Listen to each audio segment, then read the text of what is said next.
سابق چیئرمین پیمرا ابصار عالم جو اپنے اوپر حملے کی وجہ سے بھی اپنی صحافت کے علاوہ کافی مشہور ہوئے، انہوں نے ایک آڈیو شیئر کی ہے جس میں مبینہ طور پر سیکیورٹی ایجنسی کا ایک اہلکار کہہ رہا ہے کہ ٹی وی چینلز کو کھولیں۔ یاد کریں کہ یہ اس زمانے کی بات ہو رہی ہے کہ جب پہلے کالعدم تنظیم کے اس وقت کالعدم نہیں تھی، اس وقت تو بالکل جان کے ساتھ اس کو رکھا ہوا تھا۔ اس کے دھرنے جاری تھے اور پیمرا نے ٹی وی کوریج ان کی ختم کر دی تھی اور ٹی وی چینلز کو وارننگ بھی دی تھی، تو اس حوالے سے یہ بات ہو رہی ہے۔ تو ان کو کہا جا رہا ہے کہ آپ یہ کھولیں، کوریج کو کھولیں، اس کوریج کو ہونے دیں، اور ساتھ اگر آپ آڈیو سنیں تو دبے الفاظ میں بالواسطہ طور پر ایک دھمکی بھی دی جا رہی ہے۔ اب یہ آڈیو ظاہر ہے چونکہ ابصار عالم نے شیئر کی ہے، چیئرمین بھی ہیں پیمرا کے اور چونکہ صحافی بھی ہیں، تو انہوں نے کچھ سوچ سمجھ کے شیئر کیا ہوگا، ظاہر ہے اپنی طرف سے تصدیق کر کے اس کو شیئر کیا ہوگا، ان کے پاس ریکارڈ کا حصہ ہے۔ بہرحال اگر کسی کو اس پر شک ہے تو اس کی پھر تحقیق کروا لینی چاہیے، لیکن سیاق و سباق اس کا بڑا اہم ہے کہ آج وہی لوگ، وہی ادارے، وہی حکومت بالخصوص، کیونکہ تمام اختیار جو حکومت کا ہے، اسی قسم کے احتجاج کو جس کو وہ پہلے معتبر کیا کرتی تھی، اس کی کوریج رکوانے کے لیے سر توڑ کوشش کر رہی ہے۔ اس تنظیم کو عسکری تنظیم کے طور پر لیا گیا ہے اور اس نوٹیفیکیشن کے ذریعے اس کی تمام کوریج مکمل طور پر بین کر دی گئی ہے۔ تمام چینلز کو ہدایت جاری کی گئی ہے، تمام ایف ایم اسٹیشنز کو ہدایت جاری کی گئی ہے، اور اسی قسم کی قدغن جو ہے وہ اخبارات کے اوپر بھی لاگو کر دی گئی ہے کہ آپ نے اس کو کور نہیں کرنا۔ تو ابصار عالم کی طرف سے جو آڈیو شیئر کی گئی اس سے آپ کو پتہ چلتا ہے کہ یہی تنظیم، یہی ان کا کاز، یہی لوگ، قیادت اس وقت وہ نہیں تھی لیکن اگلی جنریشن کے پاس چلی گئی، اس وقت خادم حسین رضوی صاحب تھے، اس وقت سعد رضوی ہیں۔ یہی لوگ پہلے میڈیا کے کیسے ڈارلنگ بنائے گئے تھے اور اب میڈیا سے کیسے ان کو ہٹانے کی کوشش کی جا رہی ہے۔ اب جب یہ کام کیے جاتے ہیں تو پھر جن لوگوں کو آپ نے پہلے شے دے دی ہوتی ہے وہ رکتے نہیں ہیں، لہٰذا جو اس تنظیم کا سوشل میڈیا ہے اس کی جو کوریج ہے وہ ہر طرف پھیلی ہوئی ہے، اور میں بہت سارے جو سیکیورٹی اہلکار ہیں ان کے گوش گزار کر دوں کہ اگر ان کا خیال ہے کہ یہ پیغامات جو ہیں صرف مین اسٹریم میڈیا کے ذریعے پھیلائے جا رہے ہیں تو بالکل بھی درست نہیں ہے۔ مین اسٹریم میڈیا نے تو ویسے ہی سنسرشپ لاگو کی ہوئی ہے، کیونکہ یکدم ان کو احساس ہو گیا ہے کہ پہلے جو وہ کام کیا کرتے تھے اس وقت وقتی طور پہ سیاسی فائدے اٹھانے کے لیے وہ کام کیا کرتے تھے، لیکن اس کے نقصانات بہت ہیں، تو اور ہدایات بھی تبدیل کر دی گئی ہیں، تو انہوں نے تو ان کی کوریج ویسی بند کی ہوئی۔ تو سوشل میڈیا کے اوپر ان کی ایکٹیویٹی جو ہے وہ بہت زیادہ ہے، اور یہ پیغام اب اس حد تک پھیل گیا ہے کہ آپ اس کو رول بیک نہیں کر سکتے۔ صرف پاکستان کے اندر ہی یہ سوشل میڈیا کی کوریج اور پیغامات نہیں چلتے، جس کے اندر تصاویر ہیں، جس کے اندر ویڈیوز ہیں، جس کے اندر پیغامات ہیں، جس کے اندر مین اسٹریم میڈیا کے حوالے سے گالم گلوچ ہے، سب کچھ ہے، اللہ رسول صلی اللہ علیہ وسلم کے واسطے ہیں، سب کچھ اس کے اندر ہے۔ تو باقاعدہ پیکج جو ہے وہ گھوم رہا ہے، اور دنیا کا کون سا ایسا ملک ہے جہاں سے یہ پیغامات موصول نہیں ہوتے؟ ساؤتھ افریقہ آپ اٹھا کے دیکھ لیں، کینیڈا اٹھا کے دیکھ لیں، Norway, Denmark, Europe, middle eastern countries, ہر جگہ سے پیغامات آ رہے ہیں۔ تو اگر کسی کا خیال ہے کہ مین اسٹریم میڈیا کے اوپر سنسرشپ لگا کر یہ کام روکا جا سکتا ہے تو وہ رکنے کا نہیں ہے۔ تو ایک تو بات یہ، دوسری بات یہ کہ جس نیٹ ورک کی میں ہمیشہ بات کرتا ہوں، جو ریاست نے جس کو خود نرچر کیا،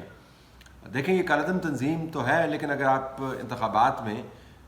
ان کی کارکردگی دیکھیں تو خود ہی ان کو ووٹ ڈلوانے کے لیے جو سہولت مہیا کی گئی تھی، انہوں نے اس جماعت کو ایک بہت بڑی سیاسی قوت میں تبدیل کر دیا۔ یہ میک اور بریک قسم کی جماعت بن گئی ہے، اور بہت سارے اہم پنجاب کے حلقوں میں، بلکہ ان کی وسعت تو سیاسی طور پر سندھ کے اندر بھی پھیلی ہوئی ہے، کے پی میں بھی ان کی موجودگی ہے۔ اب ایک سیاسی جماعت بن گئی ہے، تو ایک طرف آپ نے ان کو الاؤ کیا گرو کرنے کے لیے، ان کے کاز کو آپ نے اون کیا، ان کو سہولیات مہیا کیں، اور اس وقت میڈیا کے اوپر آپ نے قدغن لگائی کہ آپ نے ان کی کوریج کو روکنا نہیں ہے، اور جن نے روکنے کی کوشش کی ان کی آپ نے ایسی کی تیسی کی، اور اب اس طوفان کو روکنے کے لیے آپ سنسرشپ لاگو کر رہے ہیں۔ اگر آپ مجھ سے پوچھیں کہ کیا سنسرشپ ہونی چاہیے، دیکھیں جو ہنگامے ہیں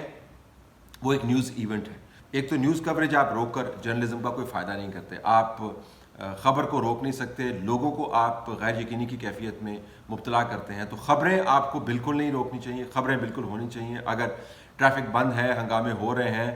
تو آپ طریقے کے ساتھ پروفیشنل انداز سے اس کی کوریج کر سکتے ہیں، اور کوریج بالکل جاری ہونی چاہیے. ایک دوسری بات، صرف اس قسم کے حالات میں جو ریاستی ادارے ہیں اور لوگوں کی املاک ہیں ان کا نقصان نہیں ہوتا، جو احتجاج کرنے والے ہوتے ہیں ان کا بھی نقصان ہوتا ہے. تو پھر دونوں طرف آپ کو رپورٹنگ کرنی چاہیے.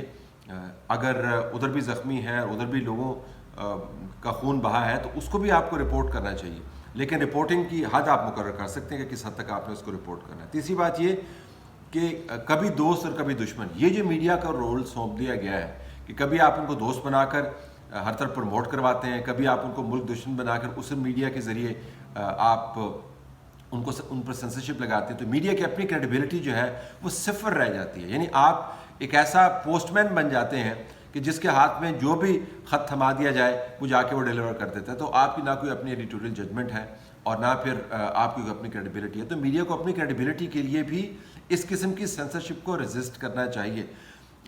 چوتھی بات یہ کہ میڈیا کے ذریعے آپ اس معاملے کو کنٹرول نہیں کر سکتے. تو جس طرح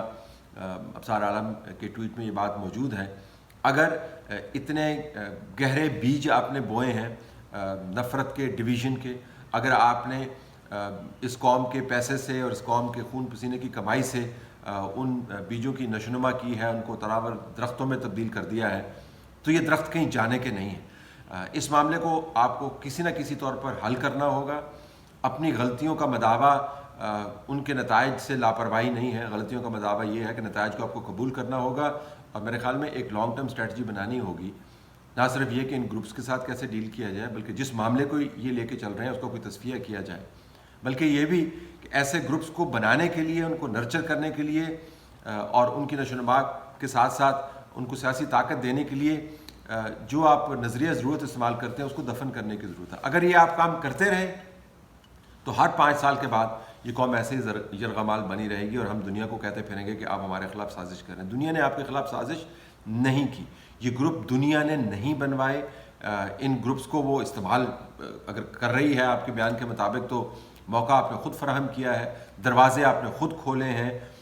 یہ تمام ہنگامے کی بنیاد آپ نے خود رکھی ہے، اور اب میڈیا کے ذریعے آپ اس کو کنٹرول نہیں کر سکتے. تو میرے خیال میں جو موجودہ سینسرشپ ہے وہ حماقت ہے، اس سے آگ مزید پھیلے گی. میڈیا کو اجازت ہونی چاہیے کہ وہ کوریج کرے، کوریج کے اندر تدبیر بھی استعمال کرے، دانشمندی استعمال کرے، اپنا دماغ استعمال کرے، ایڈیٹوریل لائن اچھی رکھے اور اس کو فیکچول رکھے. لیکن اگر آپ لوگوں کو بالکل نیوز سے پرے رکھیں گے اور ڈنڈے کے ذریعے کبھی اچھی کوریج اور کبھی بری کوریج کروانے کی کوشش کریں گے تو اس کے نتائج بھیانک نکلیں گے. اور یہ بھی یاد رکھیں کہ جب آپ ایک خلا چھوڑ دیتے ہیں معلومات کا، جس طرح کہ آپ نے خلا چھوڑا ہوا ہے، تو اس کے اندر تو جو سوشل میڈیا ہے وہ پھر اسٹیپ ان کرے گا، وہ اس خلا کو پر کرے گا اور بھانت بھانت کی تھیریز ہر طرف پھیلتی رہیں گی. تو پرانی غلطیاں جو کی ہیں اس کا خمیازہ تو ہم بھگت ہی رہے ہیں، لیکن درخواست یہی ہے کہ نئی غلطیاں نہ کریں، کیونکہ 3 سال کے بعد یا 2 سال کے بعد یا 1 سال کے بعد وہ اس قوم کے گلے میں پھر پھندے کی طرح پڑ جائیں گی. جس طرح کہ ابصار کے ٹویٹ میں یہ واضح ہو رہا ہے کہ ماضی میں جو ہم نے کیا ہے وہ اب ہمارے گلے ایسے پڑا ہے کہ ہمیں سمجھ نہیں آ رہی کہ اس کے ساتھ ڈیل کیسے کریں.